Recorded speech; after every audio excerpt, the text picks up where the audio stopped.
আসসালামু আলাইকুম, welcome back to my YouTube channel Smart English Care. আশা করি সবাই ভালো আছেন। সুপ্রিয় শিক্ষার্থীবৃন্দ, তোমাদের এসএসসি পরীক্ষা 2025 যারা অংশগ্রহণ করবা, তোমাদের প্রথম পরীক্ষাটি হচ্ছে বাংলা প্রথম পত্র। তো এই বাংলা প্রথম পত্রে তুমি কিভাবে খুব সহজে সৃজনশীল এবং এমসিকিউ আনসার করবা, সেই বিষয়টি নিয়ে আজকে আমি তোমাদের সাথে আলোচনা করব। আর এখানে তোমাদের জন্য নিয়েছি হচ্ছে গদ্য আর পদ্য, আর তার সাথে রয়েছে তোমাদের সহপাঠ, আর হচ্ছে তোমাদের সহপাঠের যে দুইটি অংশ, একটা হচ্ছে উপন্যাস আর একটা হচ্ছে নাটক। তো সবগুলো নিয়ে আমি অ্যাভারেজে তোমাদের সাথে কথা বলবো। প্রথমে বলে রাখি, সেটা হচ্ছে তুমি তোমাদের যে বাংলা প্রথম পত্র, সেটার বিষয়গুলো হচ্ছে 101, মানে 101। অবশ্যই এটা তোমাদের রেজিস্ট্রেশন কার্ডের মধ্যে তোমাদের এটা উল্লেখ থাকবে। তো এটা কিন্তু অবশ্যই ভালোভাবে ফিল আপ করবা পরীক্ষায়।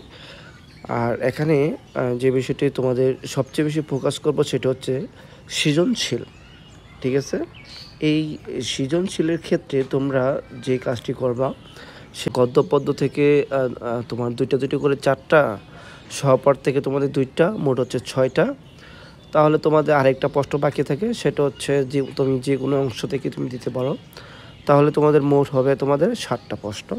এই 7টা প্রশ্ন হচ্ছে তোমার যে 11টা প্রশ্ন থাকবে সৃজনশীলে, এই 11টা থেকে তোমাকে 7টা প্রশ্ন আনসার করতে হবে। তো তোমাদের এখানে দেখো, গদ্য আর পদ্য তোমাদের যে 15টি করে মোট 30টি থাকে। এখানে দেখো, প্রথমে আছে শোভা, তারপর হচ্ছে বই পড়ার, নিম গাছ, অবাগী স্বর্গ, উপেক্ষিত শক্তি উদ্বোধন, আমাটির বেপো, মানুষ মোহাম্মদ সাল্লাহ সাল্লাম, শিক্ষা, মনুষ্যত্ব, নিয়তি। তারপর হচ্ছে প্রবাসের বন্ধু, মমতাদি, 71-এর দিনগুলো, পল্লী সাহিত্য, সাহিত্য রূপরীতি, পয়লা বৈশাখ। এগুলো হচ্ছে তোমাদের গদ্য। এখন তোমাদের যে বিষয়টি এখানে বোঝার বিষয়, সেটা হচ্ছে তুমি কি এখান থেকে সবগুলোই পড়বা, আর সবগুলো থেকে কি প্রশ্ন আসে? এখন আমি তোমাদের তোমরা যারা নাকি A+ ক্যাটাগরির স্টুডেন্ট আছো, যারা A+ তোমাদের 100% ধরে নিয়েছো যে A+ আমাদের লাগবেই, বা A+ প্রত্যাশী, তোমরা কিন্তু সবগুলি পড়তে পারো। এরপরও একটু কাটছাট যদি করো, তারপরে তুমি এখানে একটু আমি তোমার জন্য একটু বেছে দিতে পারি, যেখান থেকে তোমাদের প্রশ্ন প্রতিনিয়তই সৃজনশীলে থাকছে। বিশেষ করে গদ্য থেকেও থাকছে, পদ্য থেকেও থাকছে। অতিরিক্ত প্রশ্ন পড়া দরকার নেই, সেটা সৃজনশীলের জন্য। কিন্তু এমসিকিউর জন্য তো তোমাকে সবগুলো পড়তেই হচ্ছে। তো সেই ক্ষেত্রে আমি বলবো সবগুলোই পড়াই বেটার। এরপরে যদি না পড়ো, তারপরে আমি এখন যেগুলো বলবো, অন্তত এগুলো অ্যাটলিস্ট পড়ার চেষ্টা করবে। ওকে, তাহলে এখানে আমি তোমাদের জন্য বলে দিচ্ছি, সেটা হচ্ছে প্রথমেই তুমি ধরে নেবা, সেটা হচ্ছে শোভা। ওকে, শোভা তুমি অবশ্যই পড়বা, বই পড়া অবশ্যই পড়বা, নিম গাছ অবশ্যই পড়বা, অবাগী স্বর্গ অবশ্যই পড়বা, উপেক্ষিত শক্তি উদ্বোধন এটা অবশ্যই পড়বা, আমাটির বেপো এটা অবশ্যই পড়বা, তারপর হচ্ছে তোমার মমতাদি অবশ্যই পড়বা। এখান থেকে হচ্ছে নিয়তি অবশ্যই পড়বা। এই হচ্ছে তোমাদের গদ্য। এখান থেকে যে গদ্যগুলো আমি মার্ক করে দিয়েছি, এগুলো যদি তুমি পড়ো, তাহলে অ্যাটলিস্ট তোমার সৃজনশীলের যে 3টা প্রশ্ন আনসার করতে হয় গদ্য থেকে, এটি তুমি অনায়াসে করতে পারবা। ওকে, তারপর হচ্ছে তোমাদের পদ্য থেকে সেগুলো হচ্ছে, যেমন আছে তোমাদের বঙ্গবাণী আছে, কপোতাক্ষ নদ এটাও আছে, তারপর হচ্ছে তোমার জীবন সঙ্গীত, জুতা আবিষ্কার, মানুষ, সেই দিন এই মাঠে পল্লী জননী, তারপর হচ্ছে ঝর্ণার গান, আমার পরিচয়। এখানে তোমাদের এই যেগুলো দাগ দিয়েছি, এগুলো থেকে তোমাদের 100% গদ্য থেকে প্রশ্ন আসবে ইনশাল্লাহ।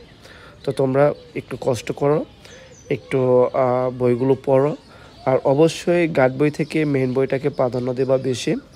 আর এখন আমি যে টেকনিকটা তোমাদের কাছে শেয়ার করব, সেটা হচ্ছে তুমি সৃজনশীল কীভাবে আনসার করবা। ওকে, তো সৃজনশীল কীভাবে আনসার করবে, এটা আমি একটু শর্টকাটে তোমাদেরকে বলে দিচ্ছি। সেটি হচ্ছে, এই সৃজনশীলে তুমি যে কাজটি করবা, প্রথমত হচ্ছে তোমাদের ক খ গ গ হ এই 4টা প্রশ্ন থাকে। তুমি কতে যে প্রশ্নটা করবা, সেটা হচ্ছে ক বলতে হচ্ছে তোমার ক যে প্রশ্ন থাকবে, এটি এক কথায় উত্তর করার চেষ্টা করবে। ওকে, ক এর প্রশ্নটা তুমি এক কথায় তারপর হচ্ছে তুমি খতে খতে তুমি অনেকে প্রশ্ন করেছে স্যার খতে আমরা কত লাইন লিখবো বা কিভাবে লিখবো। আসলে খতে তোমাকে এখানে অনুধাবনমূলক প্রশ্ন তো প্রথমে হচ্ছে তুমি এই প্রশ্নটা যে প্রশ্নটা দেবে এই প্রশ্নটা তুমি বুঝতে পেরেছো কি না সেটা বইয়ের আলোকে তুমি উত্তর করবা। এটা অবশ্যই 5 থেকে 6 লাইনের বেশি দরকার নেই। 5 থেকে 6 লাইনের বেশি দরকার নেই, আমি আবারও বলছি। এটা হচ্ছে খতে। আর তুমি গতে যে কাজটা করবা, গতে তুমি যে কাজটি করবা এখানে হচ্ছে সেই ক্ষেত্রে তুমি সর্বপ্রথম উদ্দীপকটা আগে ভালো করে পড়বা। উদ্দীপকটা ভালো করে পড়ার পর এখানে তোমাকে যে প্রশ্নটি চাওয়া হয়েছে ওই প্রশ্নটির একটি জ্ঞানমূলক কথা প্রথম লাইনই তোমাকে বলে দিতে হবে, ঠিক আছে। এটা হচ্ছে তুমি যখন উদ্দীপকটা পড়বা, প্রশ্নটা পড়বা, তোমার বইয়ের এটা কোন প্রাসঙ্গিকের সাথে মিলে ওইটা অনুযায়ী তোমাকে ভালো না মন্দ, হ্যাঁ, বা মিল আছে কি মিল নেই, এরকম জ্ঞানমূলক উত্তরটা তোমাকে করতে হবে। এক কথাই করতে পারো অথবা যে উদ্দীপকের আলোকে এই মুখে জিনিসটা বলা হয়েছে, তাহলে এটা হচ্ছে তোমার এক কথাই বলতে হবে। এটা হচ্ছে শুরুতেই। এরপরের স্টেপে তোমাকে তোমার পাঠ্য বইয়ের অনুযায়ী অনুধাবনমূলক এটাকে পর্যবেক্ষণ করে তোমাকে লিখতে হবে।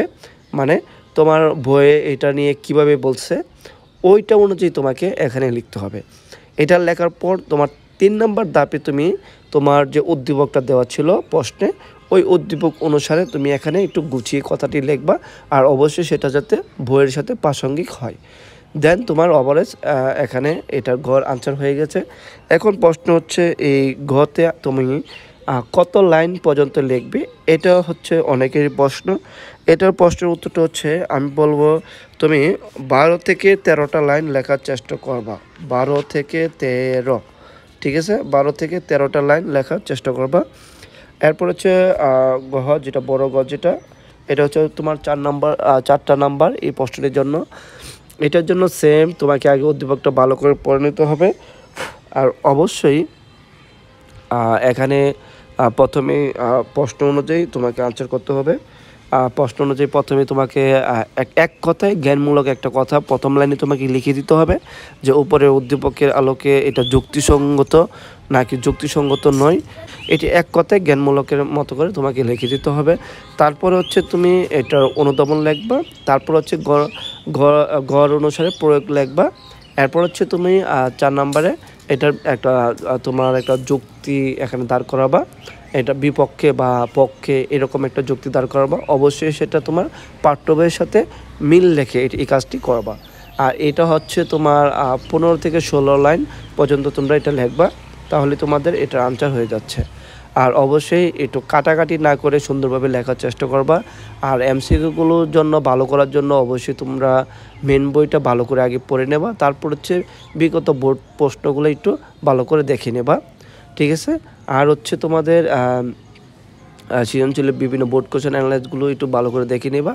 আর তোমরা যে আমি যে এখানে তোমাদের যে গদ্য আর পদ্য যে এখানে দাঁড় করে দিলাম যেভাবে সিরিয়ালটা এই অনুসারে তোমরা পড়তে পারো। এরপর হচ্ছে তোমাদের যে জিনিসটা সেটা হচ্ছে উপন্যাস আর হচ্ছে নাটক। আর উপন্যাস কাকতাড়ুয়াটা খুব ভালো করে পড়বা, বইভিটটা ভালো করে পড়বা, দেন তোমরা এটা ভালো করে আনসার করার চেষ্টা করবা।